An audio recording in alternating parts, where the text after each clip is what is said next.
ষড়যন্ত্র করে নির্বাচন বন্দনা করতে পারে এবং নির্বাচনে মানুষকে খোলামেলা বলে দেওয়া উচিত যে আমরা মুক্তিযুদ্ধের রক্ষণ দল, আমরা এদেশের মাটি মানুষের দল করি।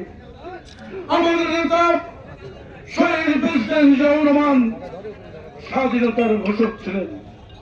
আমরা এই দেশের যারা বিরোধিতা করেছিলেন, এই দেশকে যারা তাদের হাতে যেন ক্ষমতা না যায়, সেই জন্য সর্বশ্রেণীর মানুষকে সজাগ করার জন্য আমরা তাদের করছি।